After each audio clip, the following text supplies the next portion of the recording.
अगर कोई हिंदू यह वीडियो देख रहा है तो आप हमारी एक आखिरी उम्मीद बचे हैं। मेरा नाम आलोक कुमार है और मुझे पता है यह वीडियो बनाने के बाद हम हिंदुओं के साथ यहाँ क्या होने वाला है, फिर भी हमारे पास कोई और रास्ता नहीं बचा, क्योंकि इस देश को जितना कश्मीर अपना लगता है, अगर उसका आधा भी नॉर्थ ईस्ट मेघालय लगता तो आज हम हिंदू यहाँ नहीं रोते। कश्मीरी पंडित, कश्मीरी हिंदू इस देश को इससे आगे कभी कुछ दिखाई नहीं। मारने वाले मुसलमान थे तो लोग भी चिल्लाए, सरकारें लड़ी, पिक्चर बनी, लेकिन उस जगह का क्या जहाँ मारने वाले मुसलमान नहीं है? क्या वहाँ के हिंदू इस देश के लिए हिंदू नहीं है? क्या नॉर्थ ईस्ट हिंदुओं की जमीन नहीं है? कश्मीर में 1991 से हिंदू मारे और भगाए जा रहे हैं और हम मेघालय शिलोंग में 1980 से मारे भगाए और कन्वर्ट किए जा रहे हैं। हमारा हर एक दिन डर के साए में गुजर रहा है और किसी को हमारी जान की कोई नहीं पड़ी। मानो ऐसा कि हम जिंदे रहे या न रहे इसका कोई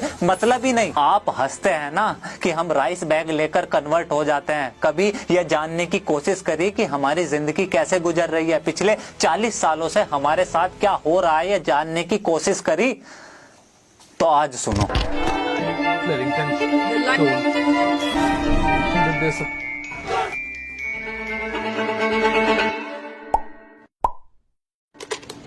आपको हमारी कहानी इंटरनेट या गूगल पर नहीं मिलेगी, क्योंकि ना तो आज तक किसी को कोई फर्क पड़ा और ना ही कभी किसी की लिखने की हिम्मत बनी। दरअसल मेघालय में हम हिंदू माइनॉरिटी में हैं। मुश्किल से 11-12% ही बचे हैं। 75% मेजोरिटी क्रिश्चियन लोगों की है, जिसमें खासी, जैंतिया और गारो कम्युनिटी सबसे ज्यादा डोमिनेंट। जैसे कश्मीर केवल मुसलमानों का है, हिंदुओं का नहीं, सेम वैसी ही शिलोंग मेघालय की लड़ाई है। हम हिंदुओं को वहाँ ढाकर्स मतलब आउटसाइडर बोलते हैं और इनका मकसद साफ है, या तो कन्वर्ट हो जाओ नहीं तो शिलोंग छोड़ दो। और ये मेघालय के हर एक हिंदू घर की लड़ाई है। सबसे बड़ी घटना हुई 1979 में। हम हिंदुओं के पूजा करने का विवाद इतना बड़ा बना कि हम हिंदुओं को घरों से बाहर निकाल कर मारा, हमारे घरों को जला दिया, हमारी दुकानें और प्रॉपर्टी तबाह कर दी। 20,000 से ज्यादा हिंदू शिलोंग छोड़ गए। सालों तक रेफ्यूजी कैंप में पड़े रहे, लेकिन ना कोई खबर,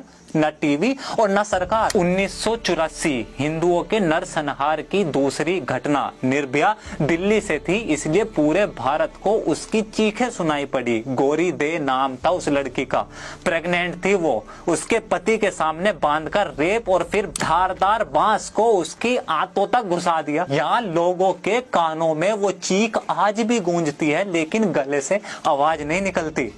1987, 1992 5-5, 7-7 महीने के बच्चे ऐसे फेंके गए जैसे कोई पत्थर फेंक रहा हो। जिंदा लोगों को सरेआम जला दिया। तब से और आज तक आए दिन हिंदुओं पर हमले चल रहे हैं।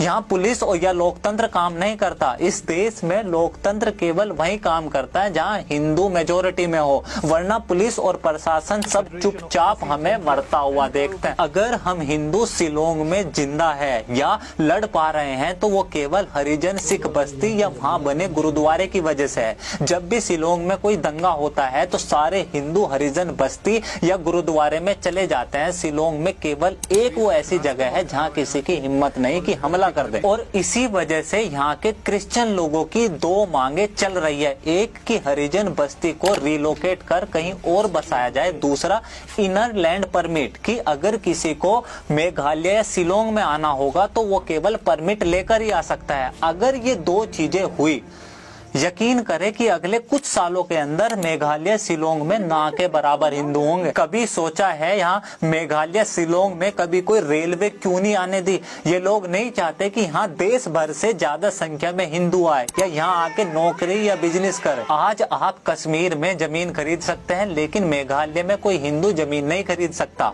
सारी गवर्नमेंट जॉब पहले से ही रिजर्व है। 80% प्राइवेट जॉब ऑलरेडी रिजर्वेशन में है। टैक्स केवल हिंदू देंगे, दुकान और बिजनेस का प्राइवेट हम हिंदुओं को नहीं मिलेगा। स्कूलों में हिंदू बच्चे टॉयलेट नहीं जाते कि वहाँ कोई मार न दे। शाम को 5 बजे के बाद लोग घर से बाहर नहीं निकलते, पता नहीं वापस आए या ना आए। ये जो पूरा देश सीए चिल्ला रहा था ना, यहाँ ये मेघालय को सीए से बाहर रखा गया था। जब पूरा देश 15 अगस्त को आजादी का अमृत महोत्सव मना रहा था, यहाँ मेघालय में ब्लैक डे मनाया जा रहा था। कर्फ्यू लगा हुआ था 15 अगस्त के दिन। समय खत्म हो सकता है, लेकिन यहाँ हर घर वो अनकही अनसुनी कहानियां हैं जो कभी खत्म नहीं हो सकती। शिलोंग में माँ बाप अपने बच्चे को बोलते हैं कि अगर अकेले में कोई कुछ पूछे तो बोलना हम हिंदू नहीं खासी है।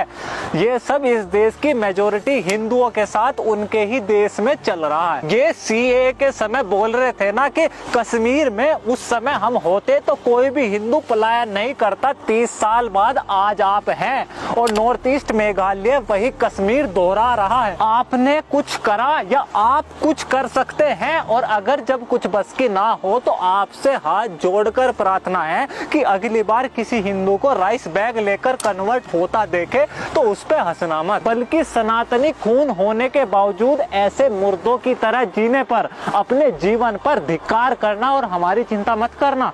हमारी आखिरी सांस भी प्रभु श्री राम का नाम लेगी। बस एक आखिरी विनती है आपसे, मात्र खून से नहीं, कभी तो व्यवहार से सनातनी बनो।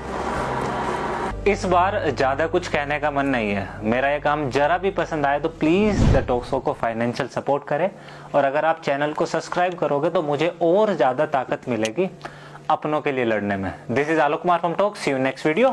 जय